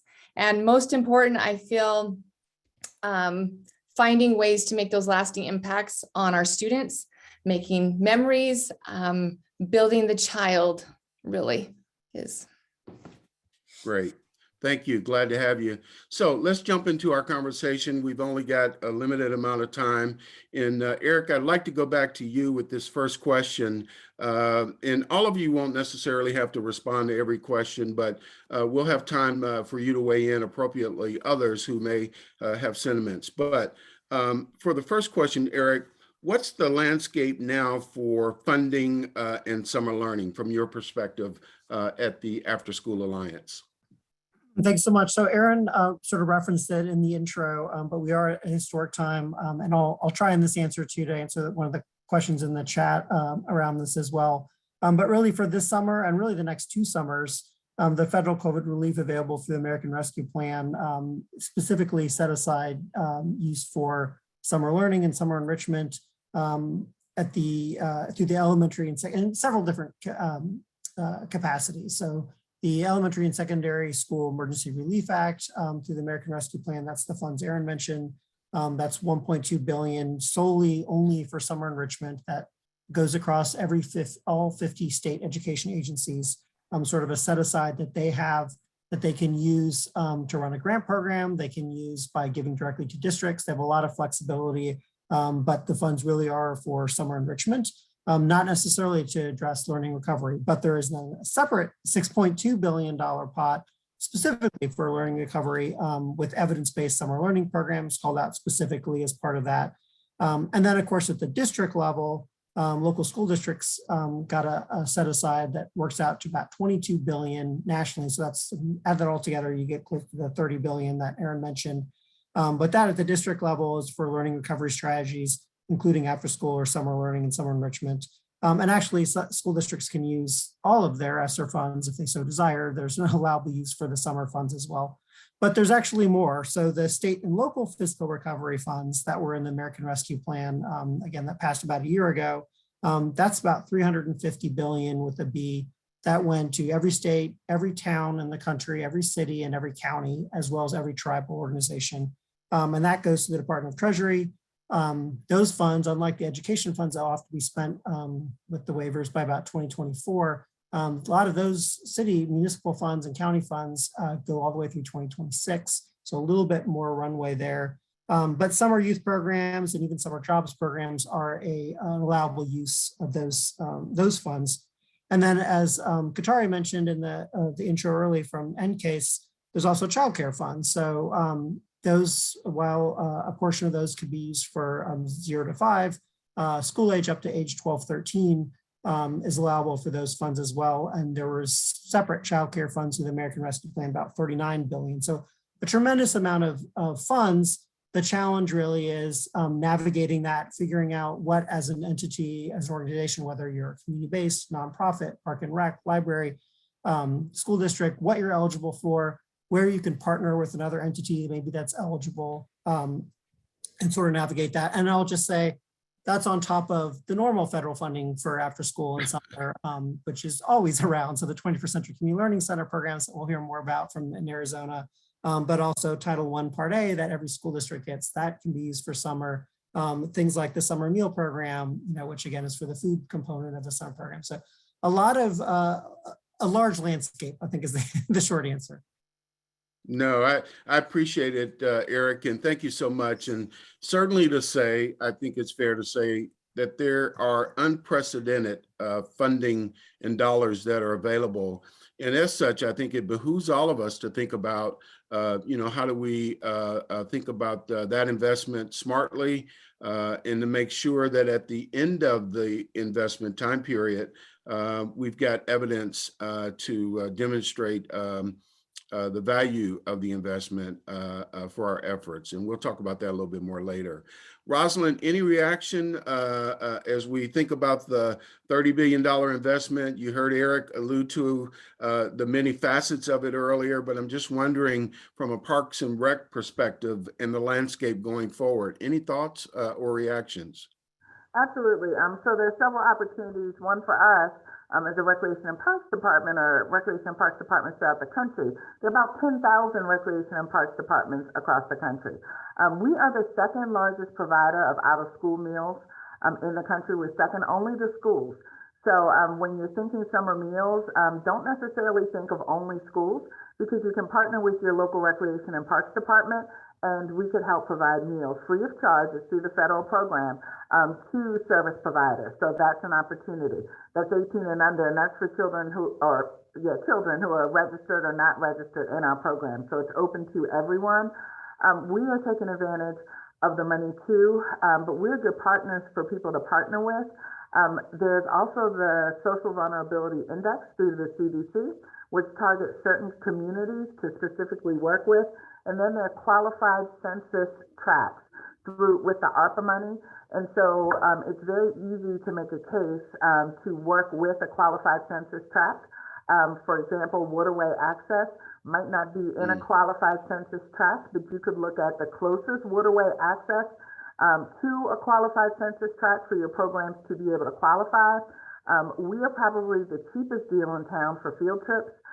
Many jurisdictions are creating destination playgrounds or themed or imagination playgrounds, and they are an amazing field trip for you to take free of charge to bring youth to.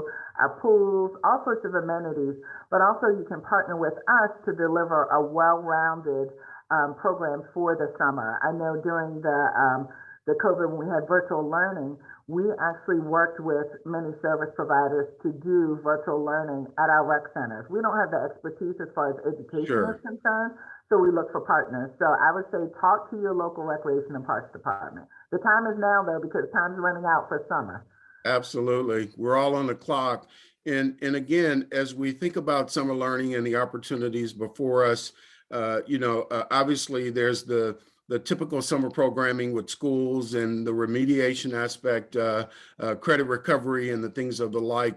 But Brian, from a library perspective, as you think about the landscape, what are the implications from your perspective? Well, I think from a programmatic perspective, I mean, there's a interesting crossover between public libraries and public parks. And throughout my career, our summer programming has always been a deep partnership between our local parks, and that's not an exception here in New York.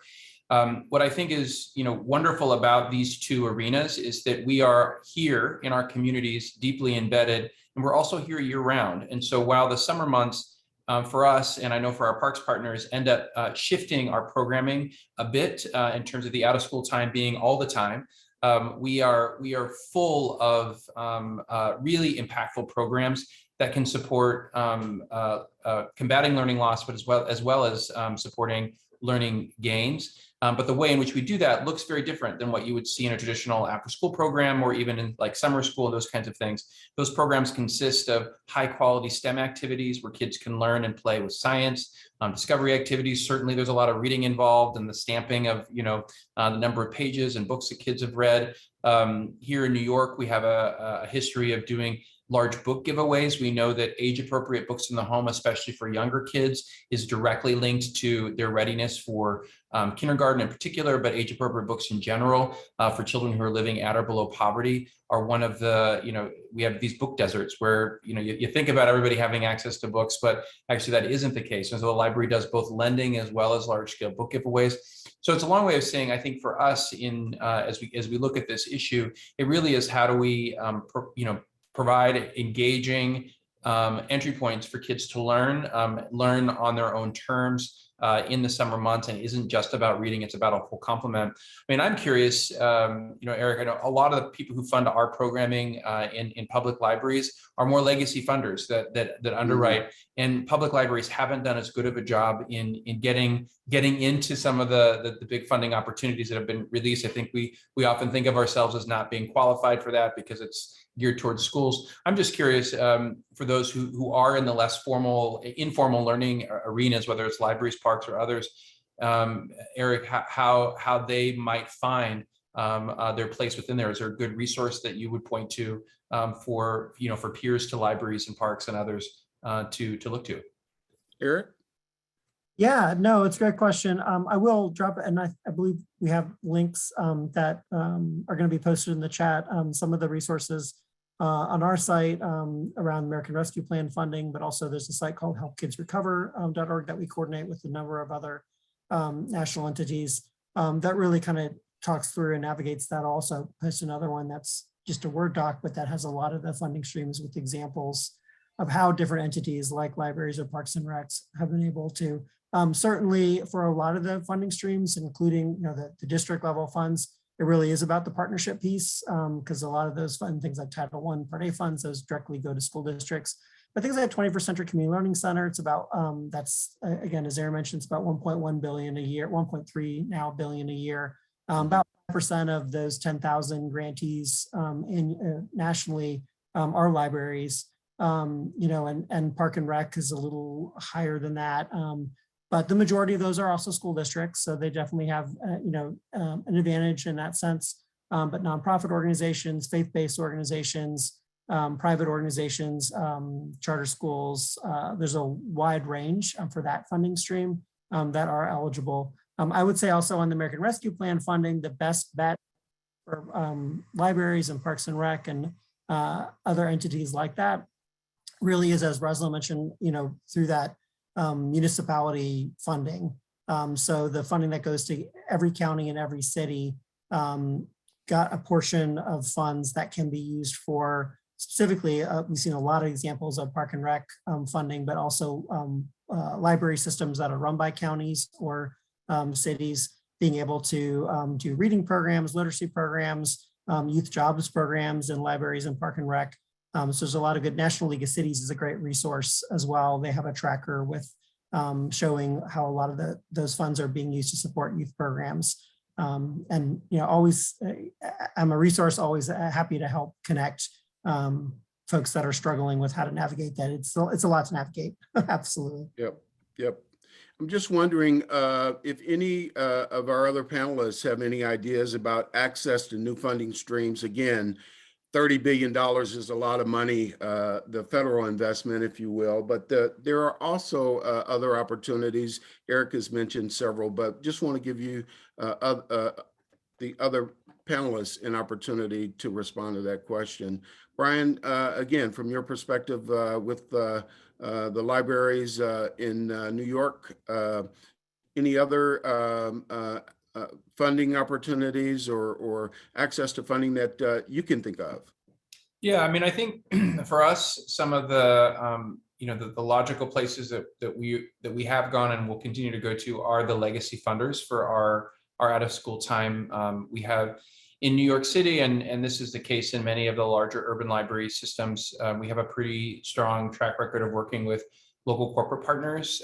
So the banks are typically a really good private collaborator for underwriting our summer programming. The city, through their various different city sources, also supporting. We work with the schools, but the majority of our summer funding does come from a combination of private individual donors who really care about young people, or, like I said, corporate or foundation funds that are really linked to combating summer slide. And so, while I know all of us are definitely we perk up when we hear a $30 billion investment by the federal government and others. There are still available local dollars in other forms that support this work. And I think what we've seen in terms of this summer, at least, and as we're planning for next summer already now, is that the funding community seems to be really understanding in a whole new way the importance of programs that target learning loss, given the fact that the pandemic has just magnified that issue. And so the research has been clear. I mean, I think that NSLA has done a fantastic job of really bringing and elevating the conversation around summer learning loss and the risks that come with it, and who fall within the greatest risk. And COVID really, I think, has helped sort of magnify that issue and more. So what we found is that many of the local people in our community that really care about young people and learning loss, it's not a hard conversation to have. In fact, I think we've seen significant new investment as a result of the current climate. Yeah, and Brian, as you described the learning loss challenge, I'm always thinking of that in the context of instructional lost time or the COVID slide, as I heard you reference earlier, but such an opportunity. And I think I'd just like to shift gears for just a second and go to Don.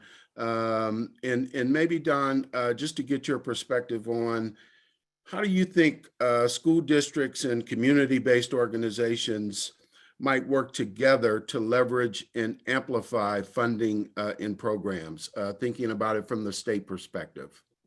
Yes. So, you know, from the state, we receive federal funds and we have the responsibility to ensure legislative requirements to disseminate, monitor, evaluate, and provide the technical assistance. And again, like I said earlier, we really are striving to build across organizations to have that optimal impact for students and ensure quality and equity programs.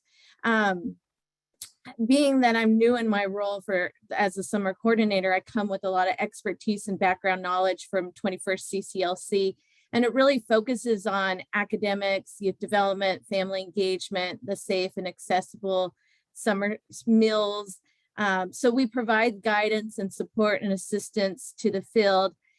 Created a vision team that included LEA leaderships and community-based organization to support us, so we understand what we're hearing from the field, what guidance, what support is needed. We designed a website and professional development to really support with assisting the field with those needs. I just want to mention back to you were mentioning like other funding sources. In Arizona, Governor Doug Ducey, he has an initiative I put into the chat box on the AZ On Track summer camps, over $1 million there to support summer programming. So we're in partnership now with the governor's office to really lift up summer in Arizona as well. So I want to just kind of provide that to you. And I don't know if Teddy has anything else to add Well, on this topic. Before we go to Teddy, I just want to emphasize that there are several resources that are put in the chat box, and would encourage our listeners to take a look at those, and certainly appreciate our panelists for sharing those documents as well. Teddy? Building relationships with our partners is everything in rural Arizona. In our district, we cater to many unique populations, and one of our schools in particular is located in a very isolated community, and having those partnerships able to come to us has been a game changer for our students out of school time experience. An example of one of these partners, can I share one of those slides? Am I okay to do that right now? Thank you. Yeah, briefly. Very quick. Can we go to the next slide, please? I'd like to point out, these are just several of our partners that we do have working with our district in our schools. Next slide, real quick, is the one I want to highlight.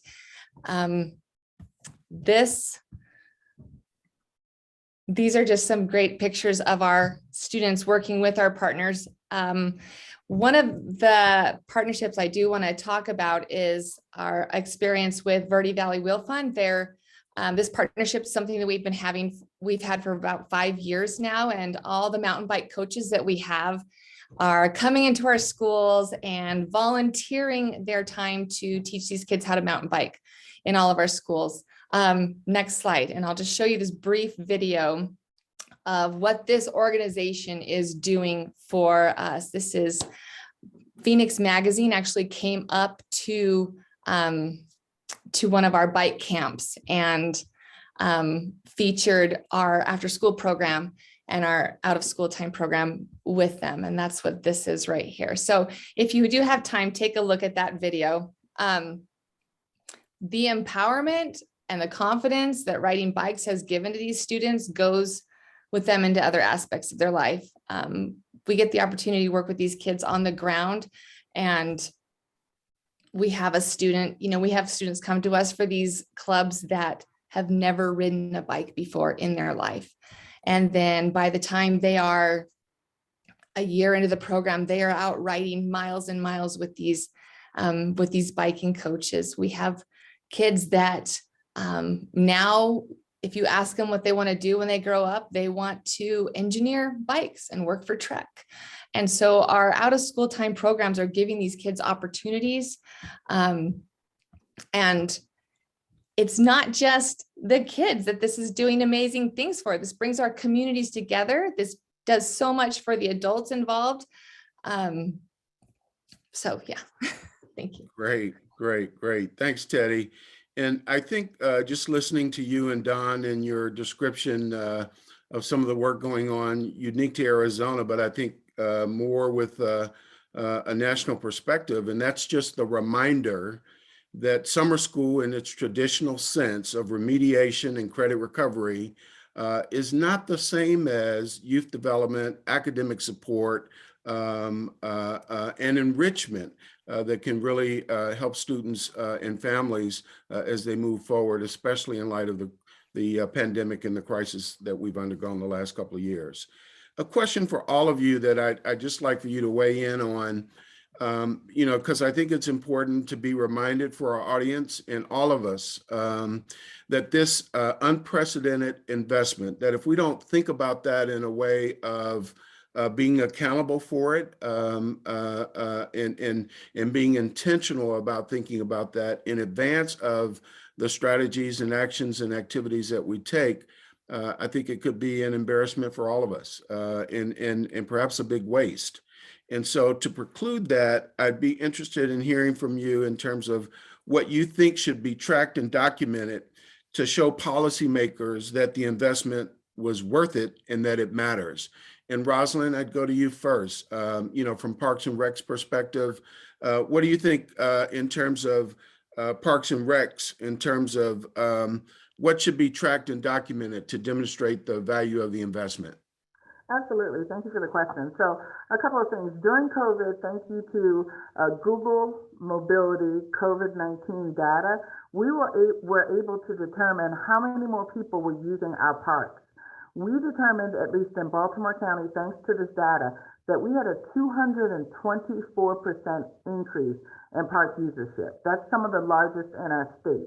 So that enabled us to actually advocate for ARPA funding to connect our trails, to connect our greenways, to purchase more park land, to work through our acquisition process. So I think tracking how many people are actually getting outdoors, people are voting or they're telling you where they want to be with their feet, with their presence. So I think that's huge. I think tracking the social interaction, we definitely had a learning loss. As a former teacher, I am all about the learning loss, but there was a social interaction loss. You know, I was just at a restaurant the other day and I saw a table of 16 who were eating. They did not say one word to each other and they were all on their phones individually. And I'm like, what is going on here? No one's talking. And for a second, I was like, are they hearing impaired? Or, what is going on? Because no one was saying anything. So I think that's tracking those human interactions as well. But also it's very important for us to track the people who are utilizing our facilities. We've noticed that through COVID, there's been a gap in our Black and Brown communities as access to parks, access to green space, access to connectivity, to the internet. So I think tracking that and tracking the users that we have, and they really do reflect the communities that we serve, will help funders see that we're the best deal around. And we really do touch almost everyone in our community. So I think that is very helpful. We provide something that sometimes is anecdotal, but we need to think on the front end how we're actually going to count and quantify what we do. Gotcha. Thanks, Rosalind. Eric, thinking about the After School Alliance and not just tracking and documenting for the sake of doing it, but also thinking about sustainability in the long-term strategy, the long game. What suggestions or observations might you have?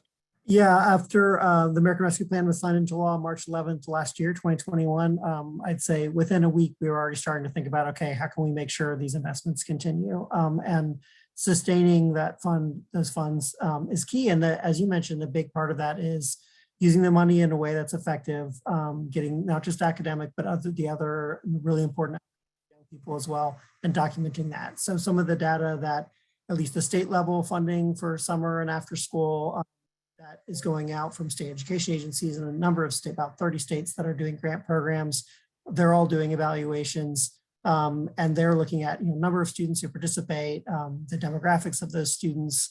What were those students doing before? Like if there wasn't, in previous, before the pandemic, during after school, during the summertime, looking at academic and social and behavior outcomes, the connectivity, the connectedness and social skills that Rosal was talking about.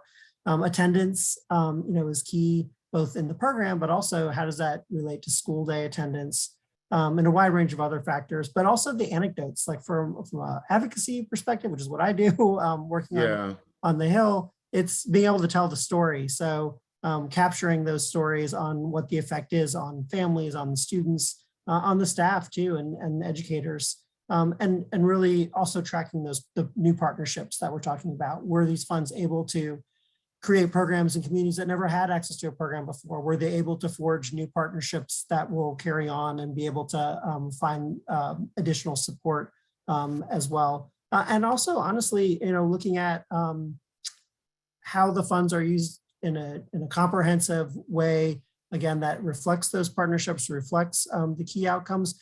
And then communities where they're not. I spend a lot of my time these days reading local district plans for ARP, and there's a lot that talk about we're gonna hire a teacher to stay an hour after school and answer questions and do homework help. And that's great for a portion of students. But also there's so much more that can be done with that funding in terms of the comprehensive supports that we know students need. And that's the same goes for summer, really making sure that these are evidence-based and being able to tell that story, 2 years from now, where you had programs that followed what we know works and where we have programs that didn't, to make the case that it wasn't a bad use of funds. It's that we need to be more strategic in the future and continue to make these investments, but in the targeting them to the partnerships and the programs that really are working together and providing families and kids what they need. Great. Could I piggyback on what Eric just said about telling the story? One piece of advice that I would give is, as we're telling our stories and we're building those partnerships, is not to take no for an answer. Maybe, as we're reaching out and trying to get those partnerships, that those partners, we just need to communicate more about our organization and what our vision is. And maybe they don't understand that. By taking time to build those relationships, we can strengthen those things. We had, with being in rural Arizona, we had some partners that didn't want to make the drive to come out to our school to help support our programs. And as we told them what we were doing and trying to do with our kids, now we've got so many partners coming out there and they understand what we're trying to do here. And they are so involved in those objectives and those goals for the kids. Great. I might want to jump in on this one too. Just being the librarian in the group, there's a fantastic book on the subject of summer programming and evaluation. There's one called Summer Matters, Making All Learning Count. It was actually written by the former head of children's services at the Chicago Public Library, so I know her well, Liz McChesney. But what I like about this book, and I think some of the work that's coming around, is that evaluation for this work doesn't have to be complicated. It really has. There's strong evidence already out there about what a high quality activity looks like. And this is more about building a pattern of behaviors for kids to read regularly throughout the summer. So not just short stretches, but keeping their brains active, or engaging in high quality activities, whether they're physical fitness activities or whether they're writing or cultural activities. But the point is to keep that engagement happening consistently, ideally daily, but it's a diversity of areas. And so finding ways to incentivize documenting those things through giveaways and other sort of creative, tools, sharing that information with peers. So it doesn't just be about parks or libraries or schools, but everybody together is working towards one set of goals. I know that some cities have done a really good job of creating actual data sharing agreements among the out of school time providers, so they together can share their resources and look at the collective impact of all those individual programs. Because the reality, all of those programs are contributing to combating the summer learning loss and summer learning gains. And if we can just capture participation and check the box that the activity is high quality, then we can really move the needle in a much more sort of community way. Anyway, so check out that great book. Brian, I see a couple of notes in the chat box. If you could add the name and title of the book in the chat box, there seems to be great interest for that. right? So I'd appreciate that if you could share that. Yeah. Don, I just want to go to you, albeit quickly. But again, thinking about documentation, accountability, and what you think might be good to show policymakers the value of the investment. From a state perspective, what are you thinking about? Well, I think what everyone's mentioned so far has been great. And I put into the chat box for 21st CCLC, we've designed required reporting resources. So we have the annual performance report, and that is based on the Government Performance Result Act, GPRA measures. We have a summary of classes that really captures that snapshot activities of what you're doing in your program. That includes attendance and funding sources, and that tool really could be used to take to your partners and show them, here's what our program's doing, and to lift up. And then we have a site evaluation tool that really shows the continuous improvement process and a self evaluation of your program to meet those needs and to lift up your SMART objectives. And so I think what was mentioned here is very important to capture and make sure that you're communicating with all stakeholders that to show the evidence of what you're doing is working. Great, great. And again, I know our time today was fairly brief. There are many resources for our audience beyond the panelists in the chat box, and I hope folks have an opportunity to take advantage of that.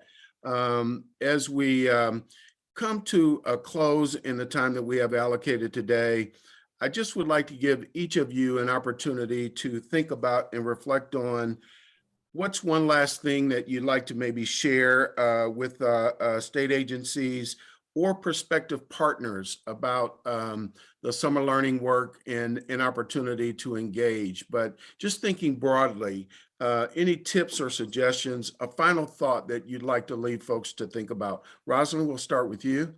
Sure. Our children are different as a result of COVID, as a result of the times that we're in. So I would encourage everyone to think differently. People used to not like gaming and, oh my goodness, you're not going to be a professional. Esports is huge. There are many jobs, many trades, many skills that come out of playing video games, believe it or not. It is an additional way for you to be able to get to college free of charge. So think differently because our children are different and they need us to think innovatively and outside the box. Perfect. And Don, I see a request in the chat box asking you to share the summer evaluation tool. So if you could at some point put that in, we greatly appreciate it. But I'd go to you about a final tip or thought. And I just want to say, having served in Massachusetts as a deputy commissioner at the state agency, we definitely didn't have a summer coordinator as part of our FTE shuffle, if you will. For Arizona to do that, I think speaks volumes about the importance of the work and what we might need to do going forward differently. But final thought, tip, or suggestion for prospective partners? Yeah, thank you. I mean, this position was created through our partnership that we have with CCSSO and NSLA. So I have to, thank them for giving us that support and guidance there. My final thought would be, having the frequent communication, ask the SEA for your support, seek out resources, share your success stories because those success stories really impact others. And we only know what we know. So in our own little silos, we have to make those bridges and make partners and connect out and learn from each other. Absolutely. Teddy, final thought or suggestion for state agencies or prospective partners about the summer learning work and differentiating between summer school, but summer learning. Any thoughts from your perspective? I'd like to, piggyback on what Don just said. We are in a place where we need to remember why we're doing this great work. And one of the reasons today is so great, we get to see that bridge from the federal to the state down here to the groundwork. And the reason why we're doing this is for that child. And so I think that's really important as we are busy doing and taking care of all these tasks, that we remember that why we are doing this, the why of all of this. So thank you. Perfect. Thanks for sharing. Brian? I love all the suggestions that my fellow panelists put forward. I think the one that I would add is what we're all doing right now, which is really participating in this community. I think NSLA has created a really important platform and community around this issue. I know from the library space, we are actually relatively new to this more structured conversation, and just engaging in this community has really dramatically improved the quality and the intentionality of our work just over a very short period of time. Librarians weren't coming to NSLA gatherings, as recently as 5 years ago, and now we're really active participants. So what I would say for those of you who are coming to this conversation as a newbie or today virtually is to really double down on engaging in this specific community of organizations that cut across a variety of different lines that are all focused on how we can support summer learning and combating summer learning loss. Great. Aaron, Eric, I'm sorry, you get the last word for a tip or suggestion. I think my suggestion would be, don't forget who this is all about, and that's the young people and youth. And really, we're actually at the After School Alliance this week, so Voice Week. We've been featuring voices of youth all week. We have an event tonight on that too. And, asking them what they want in a program for the summer, asking them to flag for school districts for leadership. We've seen you testify at school board meetings and PTA meetings about the importance that these funds be used for things like summer enrichment and after school programs, and giving them a voice and also an opportunity to lead in programs as well. Some of the most incredible programs I've seen are where you have older youth working with younger youth, and they learn, the older youth learn, the younger youth learn. So my final suggestion was just don't forget to include young people in whatever you're doing. Yeah, near peers for sure. So I just want to thank our panelists, our webinar participants, the National Summer Learning Association, and NCASE for today's opportunity. Aaron, I'd come back to you for closing thoughts. Oh, thank you. Well, thank you, Alan and Eric and Brian and Rosalind and Teddy and Dawn. That was an amazing panel and also a wonderful panel to end the last 2 days. And so thank you everyone who's been with us, and we'll share these resources and the recording. We do have a few thank yous. Here are some other resources that relevant to the panel we just had that we'll make sure that people get access to. And I think there were just so many great recommendations in the chat, and we'll also share that out. Thank you again to Qatari and NCASE for sponsoring this session. Thank you to our friends at Renaissance Learning for sponsoring the earlier session today. And then of course, Scholastic and NAA yesterday. Just wanna say, if people are having trouble getting meetings and access to these dollars, or at least even meetings to discuss the dollars, there are other people who could help you, NSLA being one, but at the local level, community foundations, your mayor's office, some of your elected officials, they could kind of grease the wheels and make sure that there's some meetings happening and communication and some planning dollars and for people's time if that's necessary. So just wanted to share that.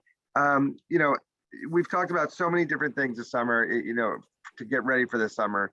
It's March 31st.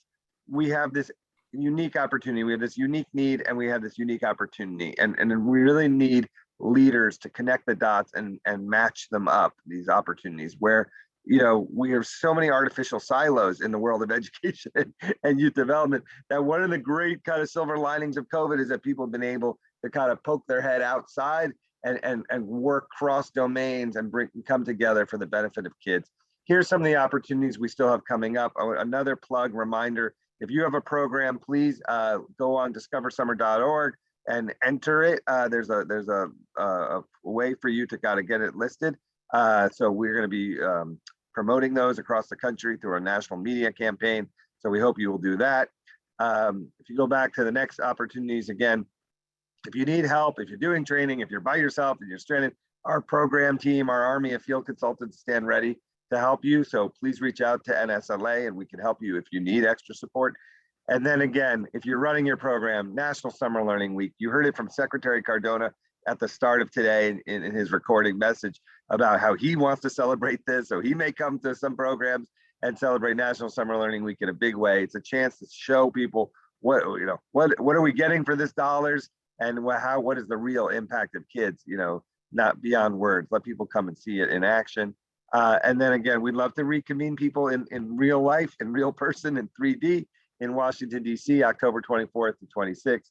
And then if you're looking to just stay connected to your peers and experts and resources year round, we have kind of quarterly meetings of our summer learning communities or PLCs on different topics that allow people to have access help, because we want this to be something that's just built into everyone, young person's year round educational experience. Our training guide is called Summer Starts in September.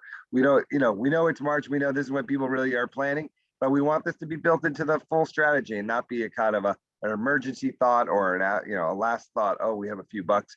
Quick, let's help kids. We know middle and upper middle class families are paying thousands of dollars for amazing experience for their kids, which they deserve. And kids and families who can't afford that also deserve amazing experiences. And then one way to know if you're running a good program is to double check yourself. Are you creating a program that you yourself would pay money to put your own child in? And if the answer is no, then we need to get back to the drawing board and improve it. So the answer becomes yes. Here's another plug for other event coming up with our partners at Every Hour Counts. Thank you again to all the nonprofit partners that helped us, from MISN, Every Hour Counts, NAA, CCSSO, Alphabet Soup here, NCASE, the After School Alliance. So many groups came together to help make these last 2 days possible. We are here. This conversation continues. The support and this network and community of folks who are all coming together to seize this moment, seize this opportunity, and invest in America's children. It is here. The time is now, and we are here to help you. So we look forward to being in touch and helping you have a great summer and being partners in this work. Thank you, everyone. We appreciate it. We'll talk soon.